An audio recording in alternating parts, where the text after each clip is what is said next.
అప్పట్లో CM Revanth Reddy PCC president ఉన్నప్పుడు మీ పెన్షనర్ల సమస్యలన్నీ పరిష్కరిస్తాము, మేము ప్రభుత్వంలోకి రాగానే టీ తాగినంత సమయంలోనే మీ సమస్యలను పరిష్కరిస్తామని హామీ ఇచ్చి ఇప్పటి వరకు కూడా 2-4 సంవత్సరాలు అయింది, ఇప్పటికి కూడా మిమ్మల్ని పట్టించుకోవట్లేదు.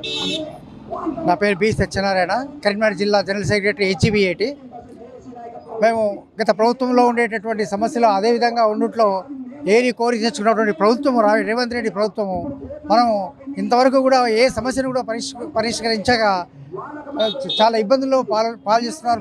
పెన్షన్లను పెన్షన్కి కావాల్సిన వసతులను కానీ వారి యొక్క పిఆర్సీ కానీ డిఆర్లు కానీ ఏవి కూడా ఇవ్వడం, తర్వాత ఇటువంటి ప్రభుత్వంలో నిలదీసి అడిగేటటువంటి సమస్యలు అడిగేటటువంటి ప్రశ్న ఏర్పడుతుంది అన్నమాట. కాబట్టి దయచేసి ఈ యొక్క రేవంత్ ప్రభుత్వం అనేది మా సమస్యలను తప్పకుండా పరిష్కరించి మా యొక్క పెన్షన్ల యొక్క సమస్య పరిష్కరించాలని కోరుతూ ఇది దాదాపు 2 సంవత్సరాలు కొత్త ప్రభుత్వం వచ్చింది. మేము ఎన్నో ఆశలతో కొత్త ప్రభుత్వాన్ని ఉనికిలోకి తెచ్చుకున్నాము. కానీ ఈ పరిస్థితుల్లో మేము 30 సంవత్సరాలు ప్రజలకు సేవ చేసి ఇవాళ రిటైర్డ్ అయిపోయి రెక్కలుడిగి ఉన్నటువంటి పరిస్థితుల్లో మమ్మలను మేము మా కుటుంబంతో ప్రశాంతంగా సుఖంగా సంతోషంగా సేవ చేసినామని తృప్తిగా మంచిగా మేము బతకవలసినటువంటి పరిస్థితుల్లో ఇలా మమ్మలను బజార్లకు లాగడం అనేటువంటిది సరైనటువంటి విషయం కాదు. మేమేమో గొంతెమ్మ కోరికలు ఓడడం లేదు. మాకు ఇవ్వవలసినటువంటివి ఎవరైతే రిటైర్డ్ అయినటువంటి వాళ్ళు ఎన్నో ఆశలు పెట్టుకుంటారు, వచ్చే డబ్బుల మీద, వచ్చే బెనిఫిట్ల మీద. వాళ్ళ బిడ్డల పెండ్లిళ్ళు ఉంటాయి, కొడుకులు నిరుద్యోగులు ఉంటారు, ఈ ఎన్నో పరిస్థితులు ఉంటాయి. వాటన్నిటిని చక్కదిద్దుకోవచ్చు. మాకు రిటైర్డ్ అయినాక బెనిఫిట్స్ వస్తాయి. ఆ బెనిఫిట్స్తో మేము ప్రశాంతంగా జీవిస్తామనుకుంటే ఆ బెనిఫిట్స్ అన్నీ కూడా సరిగా సక్రమంగా రావడం లేదు. అందరికీ అందరికీ ఒక్కసారి వెంటనే పద్ధతి ప్రకారం రావడం లేదు. మరి అదే కాకుండా 6 డిఏలు పెండింగ్ పడి ఉన్నాయి. ఆ డిఏలు అందరు జనరల్గా గతం నుంచి అన్ని ప్రభుత్వాలు ఇస్తున్నవే, అవి కొత్తవేమి కావు, ఒక పద్ధతి ప్రకారము ఇవ్వవలసినవి. కానీ ఇవ్వడం లేదు. పిఆర్సీ 3 సంవత్సరాలు మాకేం సంతోషం లేదు, ఇక్కడ సంబరం లేదు. బజార్లకు వచ్చి ప్రభుత్వాన్ని బజార్లకు వచ్చి అడగవలసినటువంటి ఈ పరిస్థితి మాకు ఏర్పాటు చేసిందంటే ఇందుకు ప్రభుత్వమే బాధ్యత వహించాలి. ఇప్పటికైనా మా వృద్ధులైనటువంటి మా మీద, మా సమస్యల మీద పూర్తి స్థాయి శ్రద్ధ వహించి మాకు రావాల్సినవి, మేము దిగిపోయినటువంటి వాళ్ళము, మేము ప్రశాంతంగా ఉండవలసిన అవసరం ఉన్నది. అనేక రోగాలు, రోస్టులు, షుగర్లు, బీపీలతో బాధపడుతున్నాము. మరి మా సమస్యలు పరిష్కరించవలసిందిగా ఇక మళ్ళీ ఒక ఇచ్చిన సమయము గడిగి దాటిపోయింది. మళ్ళీ పలకరించడానికి వచ్చిన మీ ప్రభుత్వాన్ని, ఇది పలకరింపు మాత్రమే, ప్రభుత్వం మీద మాకు ఎలాంటి ద్వేషము లేదు. మాకు రావాల్సిన ఇవ్వాలి అంతే కదా. మేము ప్రభుత్వాన్ని కొత్తగా వచ్చిన ప్రభుత్వాన్ని కొత్తగా ఏం అడుగుతలే. కాబట్టి ఇప్పటికైనా కాంగ్రెస్ రేవంత్ గారి ప్రభుత్వము వాస్తవాలను గ్రహించి మా సమస్యల పట్ల సానుకూలంగా స్పందిస్తారనే ఇప్పటి వరకు ఆశతోనే ఉన్నాము. మా ఆశను ఎన్నడూ ఆయన అడియాసలు చేయలేదు. కానీ ఇక కూడా మా సమస్యలను పరిష్కరిస్తారని మేము భావిస్తూ ఉన్నాము. కరీంనగర్ నుంచి సత్యనారాయణ, రమణాచారి, కరీంనగర్ జిల్లా బాధ్యులు. అంటే ప్రభుత్వం దగ్గర డబ్బులు లేవు, నన్ను కోసినా కూడా పైసలు రావని చెప్తున్నాడు రేవంత్ రెడ్డి. మరి ఎట్లా ఇస్తారనుకుంటా మీకు బెనిఫిట్స్ కానీ పెన్షన్ స్కీమ్స్ కానీ? చూడండి, ఇలా ప్రభుత్వం అంటే పాలకులు ఎవరైనా కానీ, ఇలా కాంగ్రెస్ గవర్నమెంట్ ఉన్నది, రేపు ఇంకో గవర్నమెంట్ వస్తుంది కావచ్చు. ప్రభుత్వం అనేది మీరు ఏ రకంగానైనా డబ్బులు సమకూర్చి మాకు రావాల్సినటువంటి గ్రాట్యుటీ, పెన్షను, మాకు రావాల్సినటువంటి జీపీఎఫ్, జిఐఎస్, డిఏలు, పిఆర్సీ, మేము ఇది గొంతెమ్మ కోరికలు కోరడం లేదు. మాకు ఇన్ని సంవత్సరాలు చేసినటువంటి ఈ వృత్తికి మాకు రావాల్సినవి మేము అడుగుతా ఉన్నాం.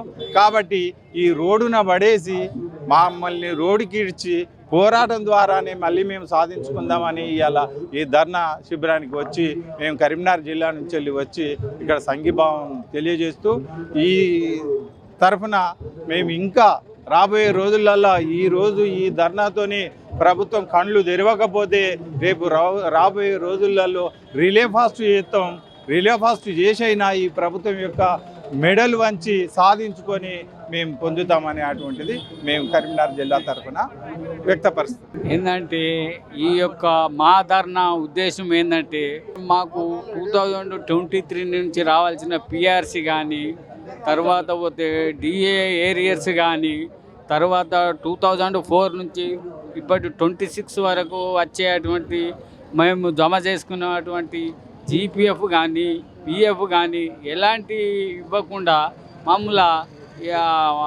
ఏది రోడ్డు పాలు చేసి ఎంతోమంది ఆత్మహత్యలో పూనుకున్నా కూడా గవర్నమెంట్లో ఎలాంటి చలనం లేక మా యొక్క ఈ యొక్క 3 లక్షల మంది పెన్షనర్స్ను కానీ ఈ ఉద్యోగస్తులను కానీ రోడ్డున పాడు చేసి ఇట్లా ఎలాంటి మాకు గవర్నమెంట్కు వాళ్ళకు కావాల్సినటువంటి బెనిఫిట్స్ వాళ్ళు తీసుకుంటూ ఇట్లాంటి దురాఘాతాలకు పాల్పడుతూ మమ్మల్ని ఇబ్బంది పెడుతూ మమ్మల్ని ఈ స్థితికి తీసుకొచ్చినటువంటి గవర్నమెంట్కు కనువిప్పు కలగాలని మా విజ్ఞప్తి. గౌరవనీయులు రేవంత్ రెడ్డి గారికి మరి లక్ష్మయ్య గారికి అందరికి కూడా ఇక్కడ వచ్చిన జనావాహినికి మొత్తానికి కూడా అందరికి కూడా నా శుభాకాంక్షలు శుభానందనలు.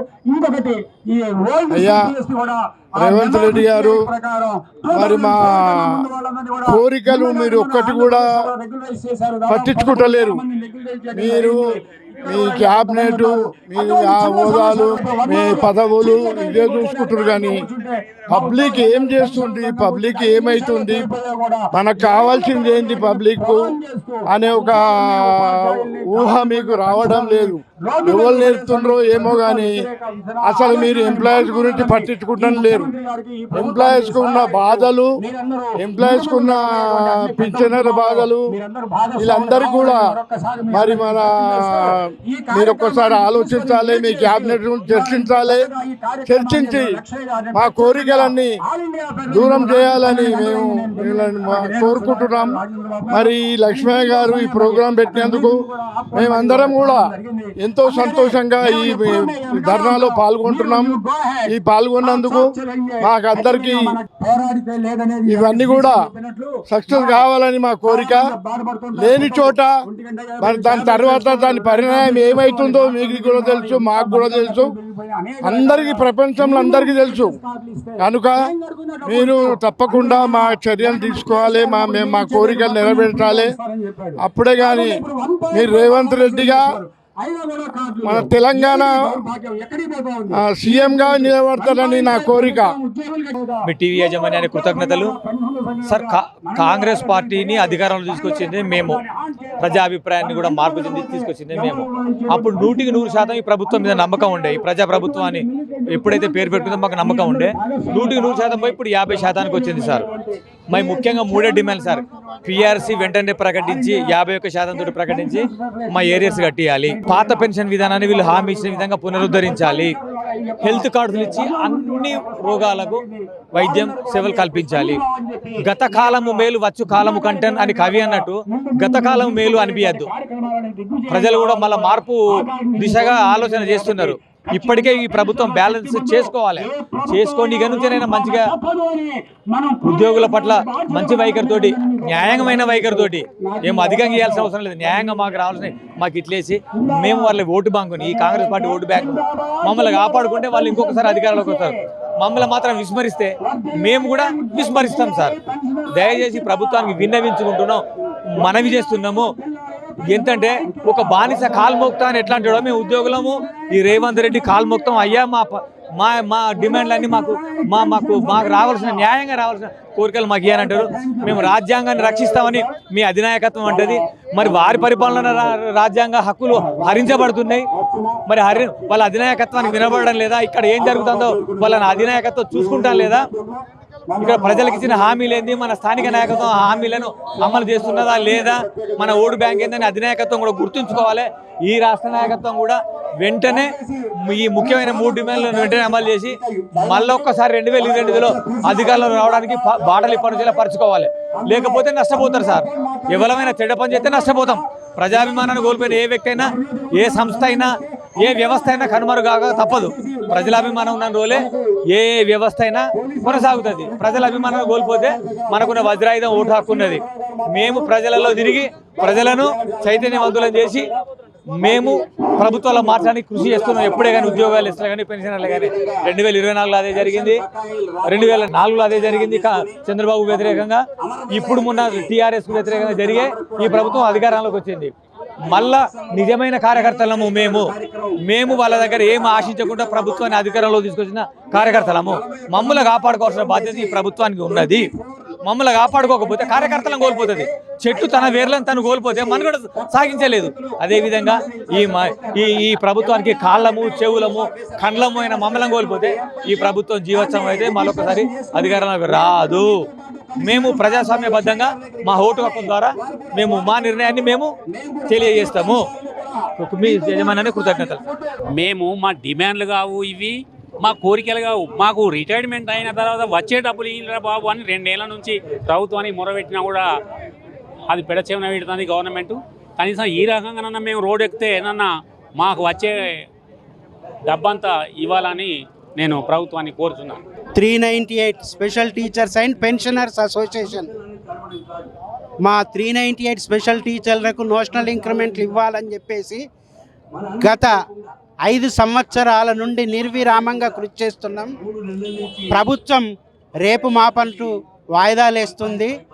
తప్పకుండా సాధించే వరకు మేము ఉద్యమిస్తూనే ఉంటాం. మేము అలసిపోయేది లేదు.